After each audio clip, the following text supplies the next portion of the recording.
अस्सलाम वालेकुम स्टूडेंट्स, मैं माजिद अली आपका कंप्यूटर टीचर, आपका एमएस एक्सेल का टीचर। तो हम लोग एक्सेल में रहते हुए सम के तमाम फार्मूले कवर कर चुके हैं, काउंट के तमाम फार्मूले सीख चुके हैं।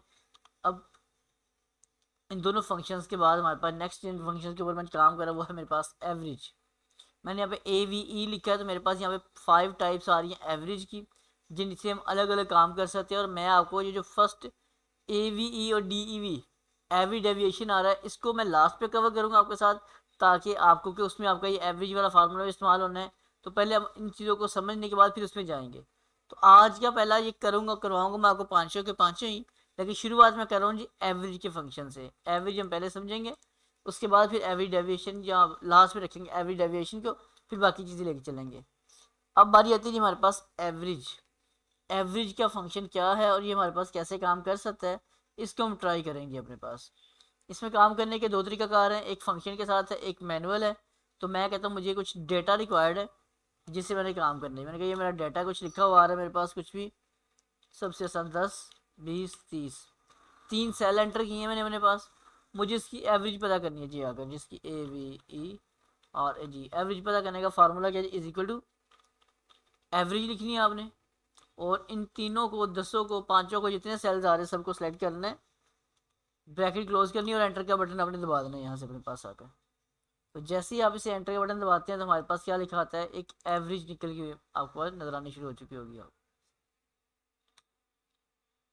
अब पहले नंबर पे तो एवरेज है क्या, और ये जो निकल के आई है इससे हमें क्या समझ आ रही है, क्या समझ नहीं आ रही, अब हम इसको देखते हैं अपने पास।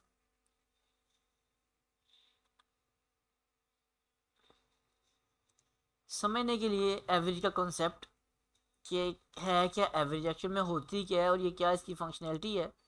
मैं कहता हूँ मेरे पास स्टूडेंट्स हैं जिनके ऑब्टेन मार्क्स हैं, ठीक है, ऑब्टेन मार्क्स हैं ये वाले। एक स्टूडेंट है जो मेरे पास, नाम है उसका अली। अली नाम के बच्चे के मार्क्स आए जी इंग्लिश में 60, इसमें 70, इसमें 20। तीन किताबों के टेस्ट है, मैं किताबें भी लिख देती हूँ अपने पास, चलो जी। इंग्लिश, उर्दू, मैथ, मैथमेटिक्स को शॉर्ट मैंने मैथ लिख लिया अपने पास। अब मुझे क्या पता करना पड़ता है जी, एवरेज पता करके बताएं इन बच्चे की एवरेज क्या है। तो is equal to AVERAGE average लिखता हूँ अपने पास। यहाँ सिलेक्शन की, ब्रैकेट को एंटर प्रेस किया, आंसर लिखा है 50। अब ये 50 क्या निकल के आया, कैसे निकल के आ रहा है, हमने इसके कॉन्सेप्ट को समझना जी। आकर हुआ ये, इस बच्चे के पेरेंट्स आके पूछते हैं जी बताएं जी मेरे बच्चे की एवरेज क्या आ रही है क्लास में, जो उसने रिजल्ट आपने उसका इशू किया है उसमें उसकी एवरेज क्या है। अब उन्होंने बोला जी 50। अब पेरेंट्स एक्चुअल में क्यों पूछने लगे कि एवरेज क्या आ रही है, और ये जो टीचर्स ने बताया उनको कि 50 आई, ये 50 है क्या। एक सब्जेक्ट में मार्क्स देते हैं 16, इसमें 70, इसमें 20 आ रहे हैं। एवरेज का मतलब होता है कि बराबरी की बेस पे बताएं कि मेरे बच्चे के हर सब्जेक्ट में तकरीबन कितने कितने मार्क्स बनते हैं। तो अगर 50 एक सब्जेक्ट में मार्क्स होंगे तो तीन सब्जेक्ट के नंबर कितने बनेंगे हमारे पास, अगर वो आंसर आपके पास आएगा। इज इक्वल टू, देखें, इसको क्लिक किया, प्लस इसको क्लिक किया, प्लस इसको क्लिक कर दिया मैंने, टोटल कितने हो गए 150 नंबर। और सब्जेक्ट हमारे पास कितने आ रहे हैं 3। तो आप क्या करेंगे, मैनुअल के तरीके से इसको डिवाइड करेंगे जितने बच्चे के सब्जेक्ट्स हैं। तो ये जो 50 आंसर यहाँ निकल के आया है, एक्चुअल में वही वाला 50 आंसर यहाँ भी निकल के हमारे पास आ रहा है।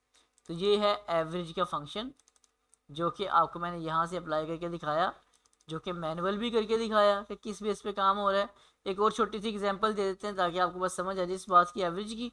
फिर हम नेक्स्ट वीडियो की तरफ मूव होते हैं जी। हुआ क्या, तीन दोस्त हैं,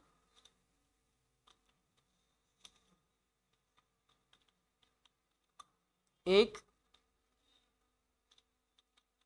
दो, तीन।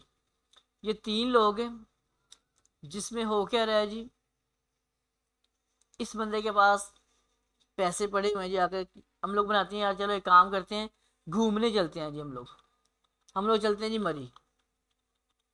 अब मरी जाने के लिए हमारे पास, हम कहते हैं हाँ यार कितने कितने पैसे पड़े हुए हैं आकर। वसीर कहता है यार मेरे पास पैसे पड़े हुए हैं आकर 5,000 रुपया। दूसरा पर्सन जो आ रहा है वो शख्स कहता है जी मेरे पास पड़ा हुआ 3,000 रुपया। और माजिद कहता है जी मेरे पास पड़ा यार सिर्फ 1,000 रुपया पड़ा हुआ अगर। अब हमें ये जानना है कि एवरेज वहाँ जो पैसे लग रहे हैं, वहाँ की जो कॉस्ट है वो कितनी बनेगी आकर। ठीक है, अब हम इन तमाम पैसों को जमा करते हैं आकर, इज इक्वल टू सम कर लें या एक एक करके प्लस कर लेते हैं। सम का फंक्शन सिखा चुका हूँ आपको मैं।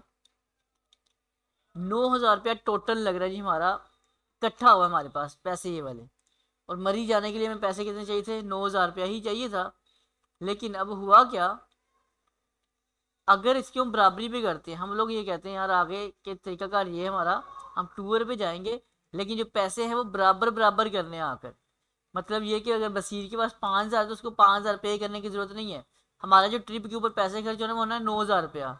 तो हमें ये जानना है कि यार बराबर बराबर अगर हमारे हिस्से में आएंगे पैसे तो कितने कितने आएंगे, किसको कितने कितने पैसे इकट्ठे करने पड़ेंगे। तो हम बोलेंगे इज इक्वल टू, हमने कहा जी ये मरी के ऊपर जाने पे हमारा टोटल किराया या जो भी पूरा रहने जाने का खर्चा है, इसको डिवाइड कर देंगे 3 के ऊपर, क्योंकि हम 3 दोस्त जा रहे हैं, 3 हिस्से किए। तो 3,000 रुपया जो होगा, मतलब पहले जो वजीर साहब हैं इनको भी 3,000 रुपया, ताहिर साहब को भी 3,000 रुपया जमा करना पड़ेगा, और जो माजिद है इसको भी 3,000 रुपया ही इकट्ठा करना पड़ेगा। तब ये लोग बराबरी की सतह पर किसी भी ट्रिप पे, किसी भी जगह को विजिट करने, कहीं घूमने जाना चाहें तो वहाँ जा सकते हैं आकर। तो मेरे ख्याल से अब आपको ये समझ अच्छे से आई होगी कि एवरेज क्या चीज़ होती है और ये कैसे वर्किंग कर रही है। मैनुअल भी हमने करके देख लिया, उसको प्लस किया, फिर सम से करके देखा, उसको डिवाइड किया 3 पे, सेम वही काम मैंने इधर भी करके दिखाया। तो ये आई होप सो आपको एवरेज वाला कॉन्सेप्ट बड़े अच्छे समझ आ चुका होगा। समझ आए तो वीडियो को लाइक कर दीजिएगा, चैनल पे फर्स्ट टाइम सब्सक्राइब कर दीजिएगा। मुलाकात करते हैं एक नेक्स्ट वीडियो में। तमाम स्टूडेंट्स को, तमाम दोस्तों को अल्लाह हाफिज़, बाय बाय।